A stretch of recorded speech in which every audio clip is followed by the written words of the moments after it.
The cold was a constant thief. It stole the feeling from her fingers, the warmth from her breath, and the hope from her heart. Ilara scrubbed the flagstones of the border keep's great hall, her knuckles raw and red against the icy stone. The lye soap bit into the cracks in her skin, a familiar stinging pain that was almost a comfort. It was a reminder that she could still feel something other than the deep, gnawing chill that lived in her bones. They called her the siphon, the branded, a curse made flesh. The mark, a swirling knot of black ink scorched into the flesh of her forearm, was a permanent declaration of her worthlessness. It was a punishment for a fire she hadn't meant to start, a power she hadn't known she possessed, a tragedy that had stolen her family and left her an outcast at the age of 8. Her thick leather gloves were a second skin, worn day and night. They were meant to protect others from her, a physical manifestation of her shame. But she knew their true purpose was to remind her, with every chafing movement, of what she was: a monster, a danger, untouchable. The sounds of the keep were a distant hum around her. The clatter of armor, the coarse laughter of guards, the crackle of the hearth she was never allowed to stand too close to. Her world was small, contained within the circle of stone she was currently scrubbing. Head down, shoulders hunched, invisible. It was the only way to survive. A sudden silence fell over the hall, so abrupt and heavy it was like a physical weight. Ilara didn't dare look up. Silence was never a good thing. It meant a lord had entered. It meant punishment was about to be meted out. It meant she needed to make herself even smaller. But this silence was different. It was laced with a palpable fear, a cold that had nothing to do with the northern winds rattling the shutters. It was a predatory stillness. The hearth fire seemed to shrink, its flames pulling back as if in terror. She heard the heavy tread of boots on stone, slow and deliberate. Each step echoed with an authority that vibrated through the floor and up into her aching knees.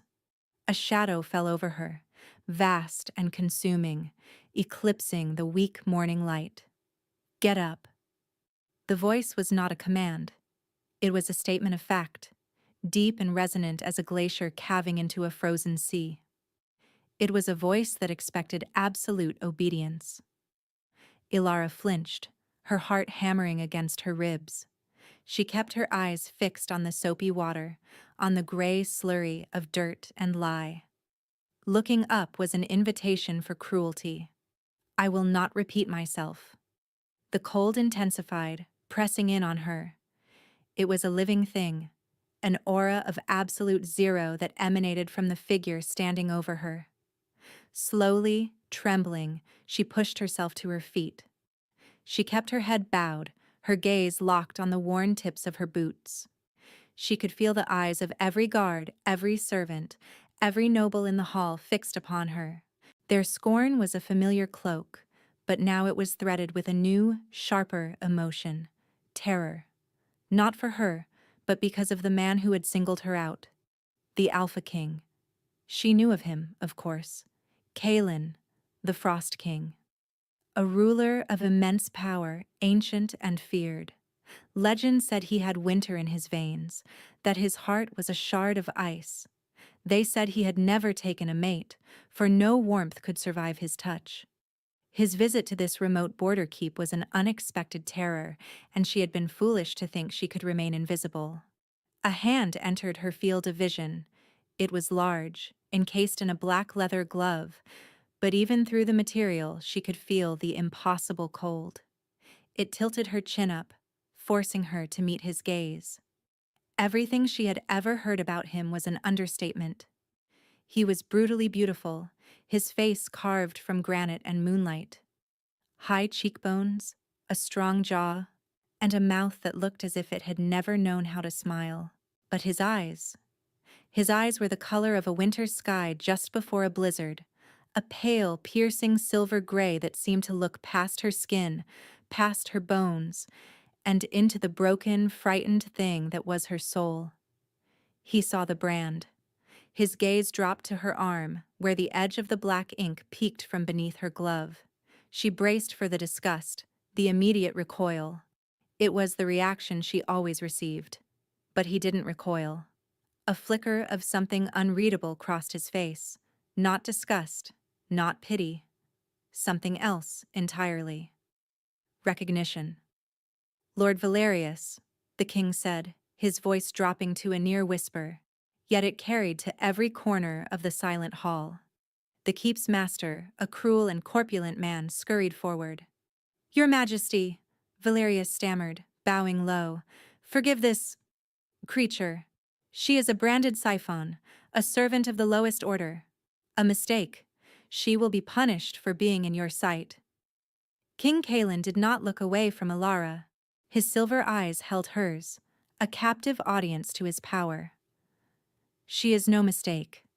He released her chin, the absence of his touch leaving a phantom chill on her skin.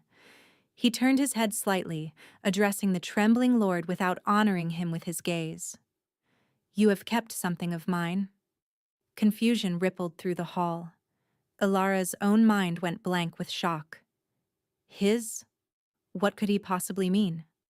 "Your Majesty, I don't understand," Valerius whimpered. "You do not need to understand," the king stated simply. He looked back at Alara, his expression unchanging, a mask of frozen control. "This one, she comes with me." The words hung in the air, sharp and glittering as icicles. "She comes with me." It wasn't a request. It was the claiming of property. Alara felt the floor tilt beneath her feet.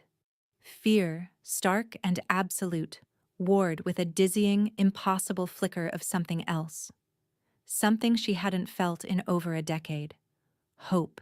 The journey to the capital was a blur of snow-choked forests and biting winds. Ilara rode in an enclosed carriage, alone. The king rode ahead on a massive black warhorse, a solitary figure against the endless white landscape. She watched him through the small window, a man who seemed more a part of the winter than a traveler passing through it. He never seemed to feel the cold that seeped through the carriage walls and settled deep in her marrow. His citadel was a spike of black stone and ice thrusting into the sky, a fortress carved from a mountain peak. It was a place of breathtaking, terrifying beauty. It was a palace made of winter's heart. As she was led through its vast, echoing halls, she felt the cold intensify. It radiated from the very walls, a permanent, ancient frost that the roaring fires in every hearth could not touch. She was given chambers larger than any room she had ever been in, furnished with dark wood and heavy furs. A bath was drawn for her, and new clothes were laid out. A simple but warm woolen dress of deep gray. No one spoke to her. The servants moved with a silent, fearful efficiency, their eyes skittering away from hers, from the brand on her arm. She was a ghost in a palace of ice. That evening, he came. He entered her chambers without knocking, his presence immediately sucking the warmth from the room. He stood by the fire, his broad shoulders blocking its meager heat. He had shed his heavy traveling leathers for a simple black tunic and trousers. He looked less like a king and more like a predator in his own domain. "You are wondering why you are here," he said. It wasn't a question. Alara swallowed, her throat dry. She could only nod, her hands twisting in the fabric of her new dress. He turned from the fire, his silver eyes pinning her in place. "That mark on your arm, they call you a siphon. They say you draw the heat from the world." "It was an accident," she whispered, the words rusty from disuse. "I was a child. I didn't know." "I know," he said, and the simple statement silenced her. "What they call a curse is simply a power they do not understand, a fire without a hearth, uncontrolled, wild." He took a step closer. She fought the urge to shrink away. "I too have a curse, or a power. The distinction has become meaningless over the centuries." He held up his hand. She watched, mesmerized, as a delicate tracery of frost bloomed across the back of his leather glove, sparkling in the firelight. My blood runs with winter. My power is ice. It preserves me, makes me strong, but it is also consuming me. His voice was a low monotone, devoid of self-pity, a recitation of a long-accepted fact. The cold builds. Year by year it grows stronger. I must constantly fight to keep it from freezing me from the inside out. Soon, the fight will be lost. Ilara stared at him, at this impossibly powerful man, and for the first time saw not a king, but a prisoner. A man locked in a cage of his own making. "You believe I can help," she breathed, the realization dawning. My fire. Fire and ice," he said, his gaze intense. "The oldest balance. I saw it in you the moment I laid eyes on you. A furnace banked low, choked with ash and fear, but a furnace nonetheless." He laid out the terms of their arrangement with the cold precision of a general planning a campaign. She was not a guest, not a prisoner. She was a potential solution, a tool. She would live in the palace, be given whatever she needed. In return, she would exist. Her presence, her latent heat, might be enough to slow the advance of his inner frost. "There are rules," he continued, his voice hardening. "You will not speak of this to anyone. You will not leave these chambers without my permission, and you will not, under any circumstances, touch me." The final command was delivered with an edge of absolute steel. "My control is precise, but a single touch of bare skin could freeze you solid. Do you understand?" She understood the words, but the implication was a chasm she couldn't cross. He was so powerful, he was lethal. He was so alone he had to warn people away from his very skin. "Yes, Your Majesty," she whispered. He nodded, a sharp, decisive movement. "That is all." He turned to leave. "Wait," she said, the word escaping before she could stop it. He paused at the door, his back to her. "Why?" she asked, her voice trembling. "Why me? There must be others with fire." He was silent for a long moment. When he finally spoke, his voice was different, softer, almost strained. "There are none. I have searched for centuries." He glanced back over his shoulder, and in his eyes, she saw a flicker of something that looked devastatingly like loneliness. "There has only ever been you." Then he was gone, leaving her alone in the sudden, crushing silence, the room feeling colder than it had before he arrived. The days that followed were a study in quiet observation. Ilara remained in her chambers, a gilded cage where she was fed, clothed, and utterly isolated. The king did not visit again. She saw him only from her window, a distant figure crossing the training yards, his movements fluid and deadly, or a silhouette in a high tower, staring out at his frozen kingdom. The boundary he had set was absolute, and yet intimacy crept in through the cracks. One night she woke shivering, the cold of the castle having finally breached her cocoon of furs. She found a new blanket at the foot of her bed, a magnificent pelt of a snow bear, impossibly thick and warm. It hadn't been there when she went to sleep. There was no scent on it, but the faint, clean smell of winter that clung to him. Another time, granted a moment in the vast, silent library, she found a book left open on a table. It was a history of the first mages, its pages detailing the ancient balance of elemental powers. A passage about fire wielders was underlined with a faint silvery line, as if traced by a frosted fingertip. She began to see past the mask of the Frost King. She saw the man who read histories alone in the dead of night. The man who ensured his strange branded ward was warm. The man who carried the weight of a kingdom and a curse on his broad shoulders. One afternoon, he summoned her. She was led not to the throne room, but to a vast glass-domed chamber at the top of the highest spire. It was a menagerie, but not for animals. It was for his wolf. He stood in the center of the room, and beside him was a beast of impossible size.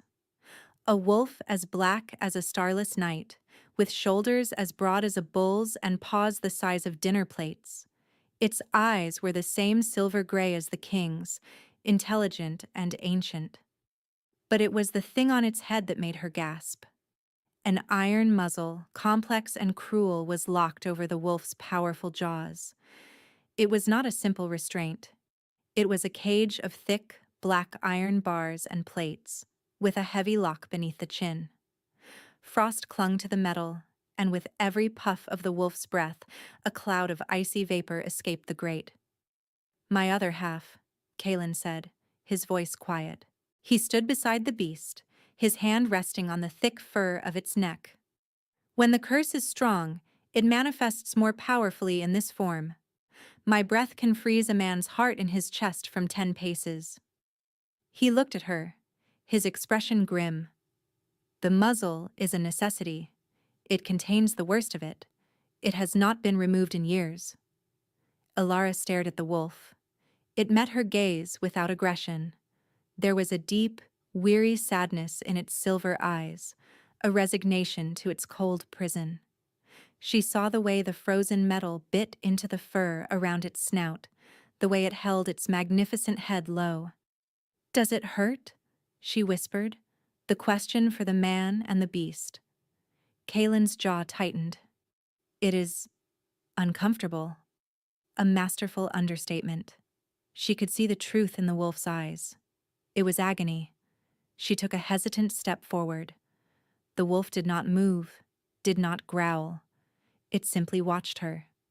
The air around it was frigid, a bubble of pure winter.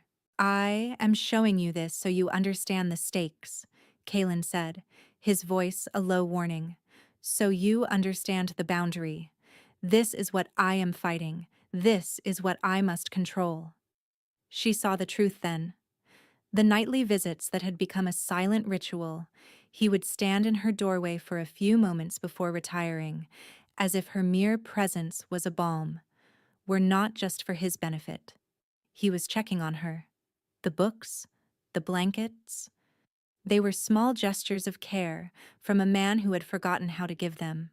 He was beginning to see past her brand, past her damage, and see the woman beneath.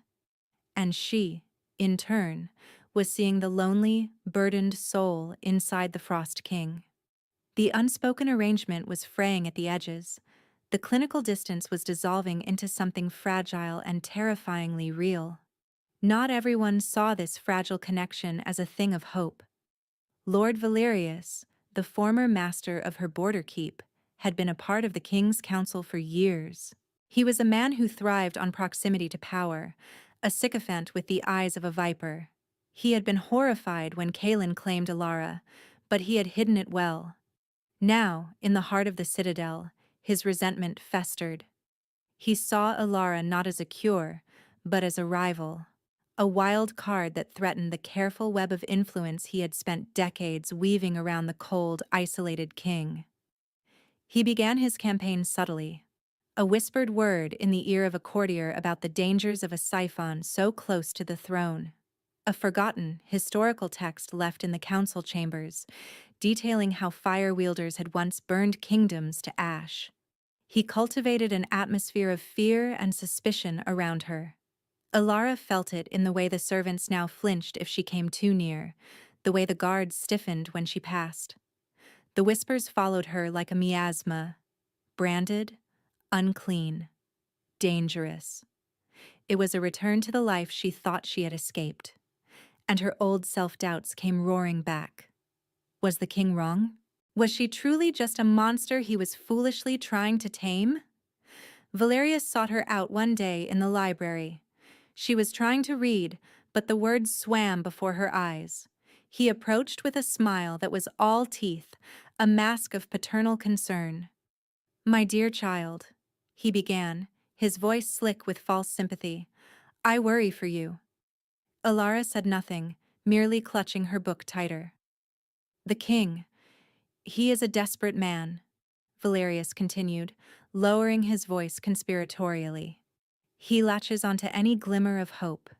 But you must know, this will not end well for you. When he realizes you cannot truly help him, that your affliction is nothing more than a parlor trick, he will cast you aside. And his disappointment will be a terrible thing to behold. Every word was a carefully aimed dart, striking at the heart of her deepest fears, that she was worthless, that she was a fraud, that this fragile sense of belonging was an illusion. He is not like that, she managed to say, her voice thin. Valerius chuckled, a low, unpleasant sound. You see the man he wants you to see. I see the centuries of cold, the ruthless pragmatism. He is using you, Ilara. You are a tool, and tools, when they break, are discarded. His poison worked its way into her thoughts. She began to doubt.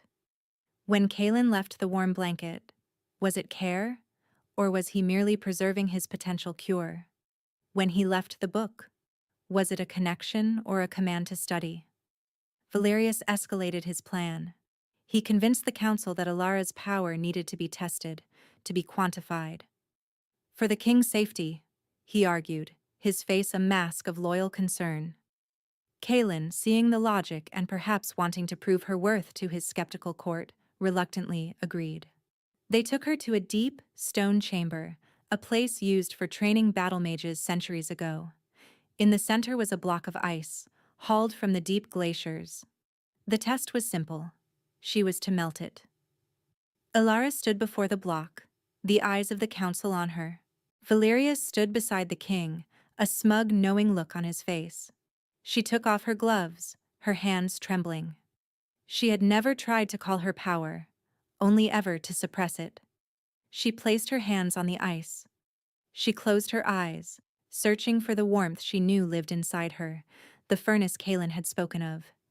She found only a flicker, a tiny, terrified ember. She pushed.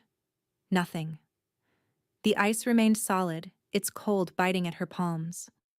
Laughter, low and cruel, rippled through the assembled lords. Valerius smiled. It seems the siphon's power is a myth, he declared loudly, a tragic delusion. Humiliation burned in Ilara's cheeks. She felt Kalen's disappointment like a physical blow, even though he had not moved, had not spoken. She had failed him. She was worthless after all. Rage and shame warred within her. A memory surfaced. A burning barn, screams, the smell of smoke, the terror of that day, the power that had lashed out uncontrollably. Fear choked her. She pulled her hands back. But in that moment of emotional turmoil, something sparked. A sudden, violent pulse of heat erupted from her palms. It wasn't a gentle warmth. It was a flash of raw, untamed fire. The ice block didn't melt. It exploded. Shards of ice flew through the air like shrapnel. The lords cried out, stumbling back. A large piece spun towards Kalen. Before anyone could react, he raised a hand, and a wall of shimmering, solid air appeared before him, deflecting the shard. It shattered harmlessly against the invisible barrier. Silence descended. Ilara stared at her hands, horrified. She had lost control. She had proven them all right. She was dangerous. There! Valerius shouted, pointing a triumphant finger at her. You see? Uncontrolled. A menace. She could have killed the king. But Kalen was not looking at the shattered ice. He was looking at her, and his silver eyes were not filled with anger or fear. They were blazing with a fierce, brilliant light. He strode forward, ignoring the protests of his council. He stopped in front of her, his presence a wall of cold certainty. He looked down at her trembling hands, then met her terrified gaze. "It is not a myth," he said, his voice low but carrying absolute authority. He turned to face the stunned council, his gaze sweeping over them like a winter storm. "It is a power that has been caged, and I will not see it mocked." He turned back to Ilara, his voice softening just for her. "Come. This farce is over." He turned and walked from the chamber, expecting her to follow. And as she did, she saw the look on Valerius's face, a mask of pure, murderous hatred. He had failed to discredit her, and in doing so, had revealed his own hand. The threat was no longer just whispers and doubts. It was a man in the heart of their world who would see her destroyed, and the king with her if he stood in the way. The winter deepened outside the citadel, a mirror of the growing chill within its walls. The king's defense of her had solidified the battle lines. The court was divided, Valerius and his faction growing bolder in their opposition, while a few others watched Alara with a new, hesitant respect. Kaelin withdrew even further into himself. The public failure of the test, followed by its violent success, seemed to have taken a toll. He spent more time in the menagerie with his wolf, or in the frozen silence of the throne room. The cold radiating from him grew more potent, the frost on his gloves more pronounced. Alara knew, with a certainty that terrified her, that his control was slipping. The internal winter was winning. One evening, a blizzard descended upon the mountain. It was a storm of supernatural fury, winds howling like damned souls, snow so thick it seemed the world had been swallowed by a white void. The very stones of the citadel groaned under the assault. Alara was in her chambers, staring into the fire, when a tremor ran through the castle. It wasn't from the storm. It was a deep, resonant pulse of power, a wave of absolute cold that extinguished the candles and made the fire in her hearth shrink to a few blue embers. Her heart seized. Kaelin. She threw open her door and ran. The corridors were dark and impossibly cold, the tapestries stiff with frost. Servants and guards were huddled in doorways, their faces pale with fear.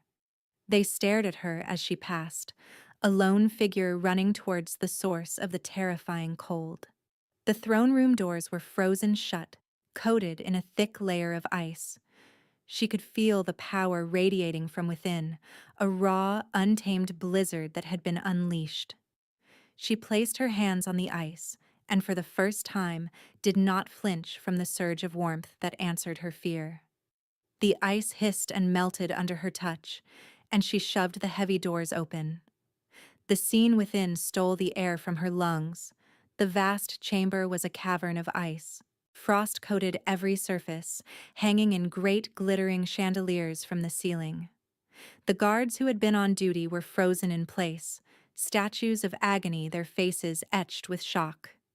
In the center of the room, on the dais where the throne sat, was the source. Kaelin was on his knees, but he was no longer a man. His great black wolf form was slumped against the throne, and from it poured a torrent of killing cold. The iron muzzle was still locked in place, but it was failing. Frost billowed from the grate like smoke, and the metal was white with a layer of ice so thick it seemed to have become part of the beast. Ice was spreading from his paws, encasing the dais, creeping down the steps, freezing the very stone of his castle. His silver eyes were open, but they were clouded, the light within them fading. He was lost in the storm of his own power, the curse finally overwhelming him. He was dying. The doors behind her burst open. Lord Valerius swept in, flanked by his own contingent of loyal guards. He took in the scene with a look of grim triumph. "It is as I feared," he announced, his voice ringing with false sorrow. "The king is lost. The curse has claimed him. He is a danger to us all." He drew his sword, its polished steel gleaming in the frosty air. He must be put down, for the good of the kingdom.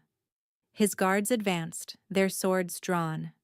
Alara moved without thinking, planting herself at the bottom of the dais, between them and the dying king.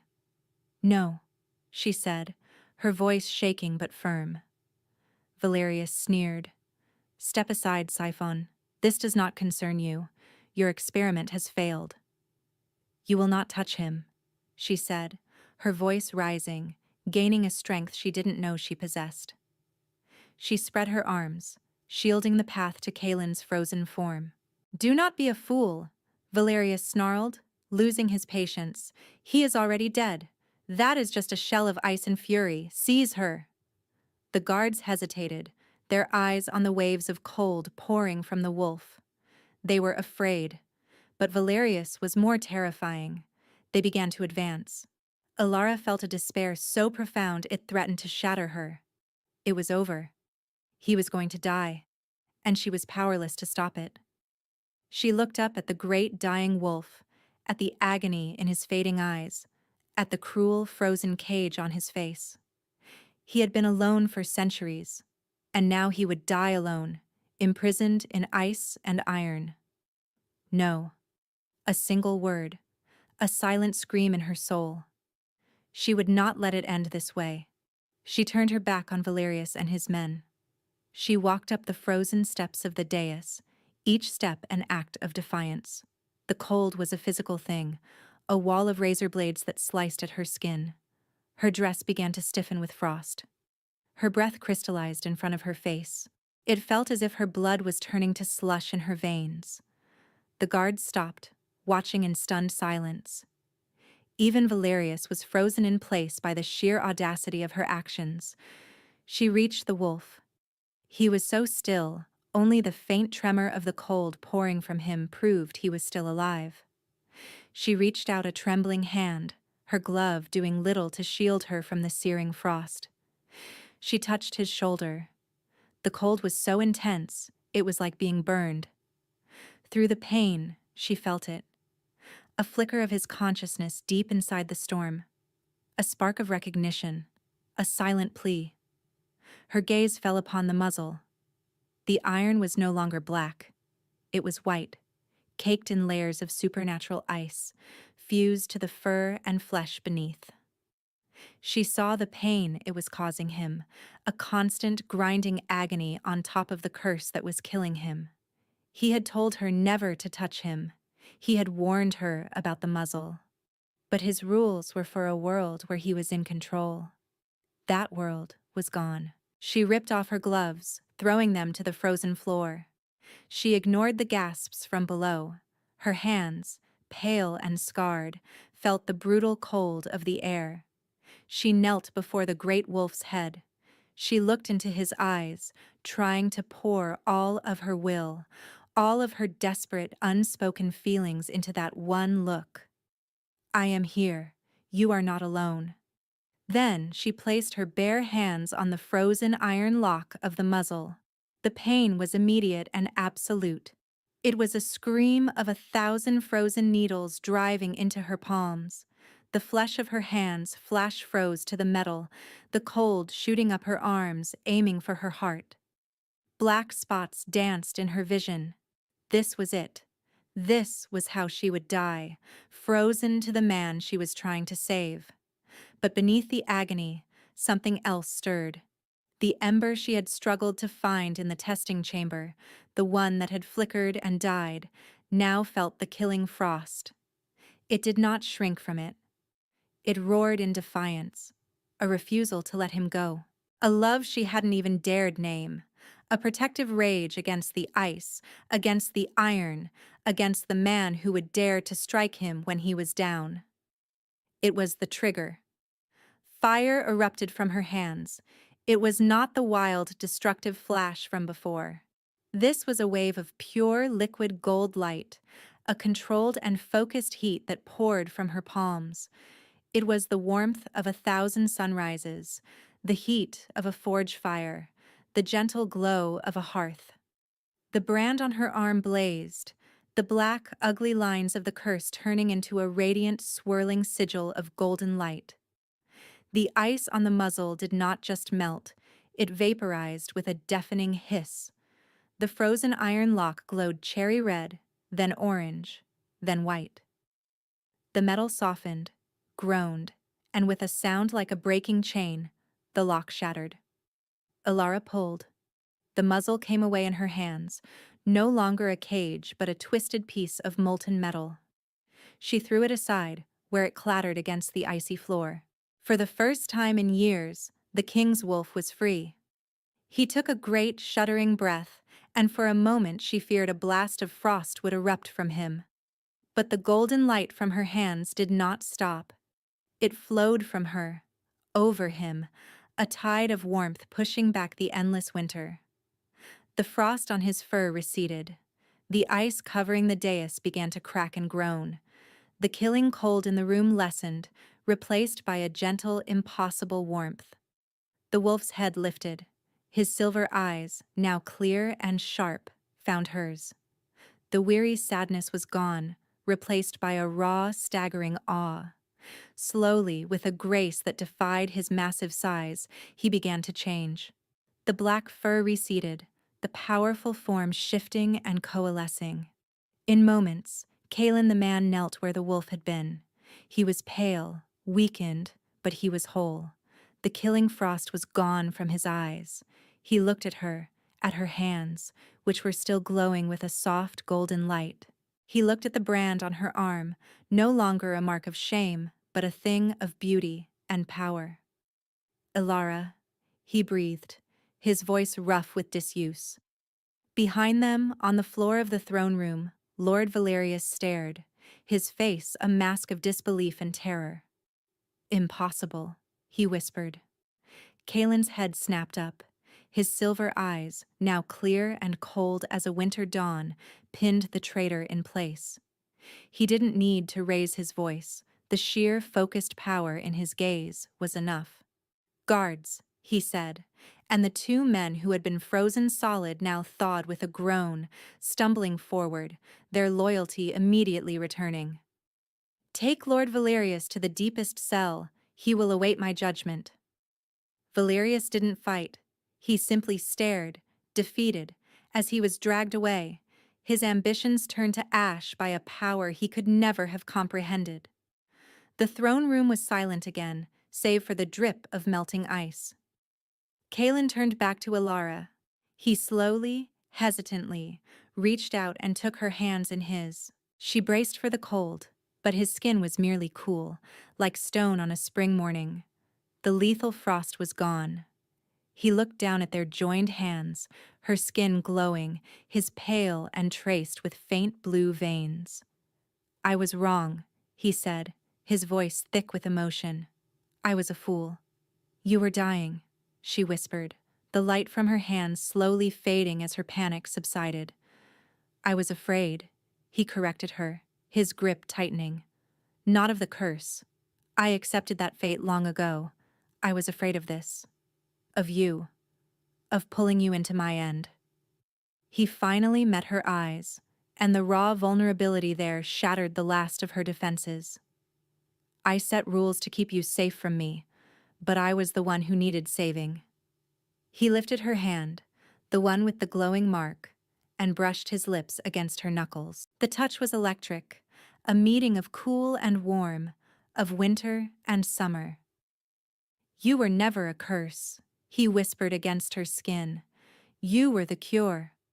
Tears she didn't know she was holding welled in her eyes and traced hot paths down her cold cheeks.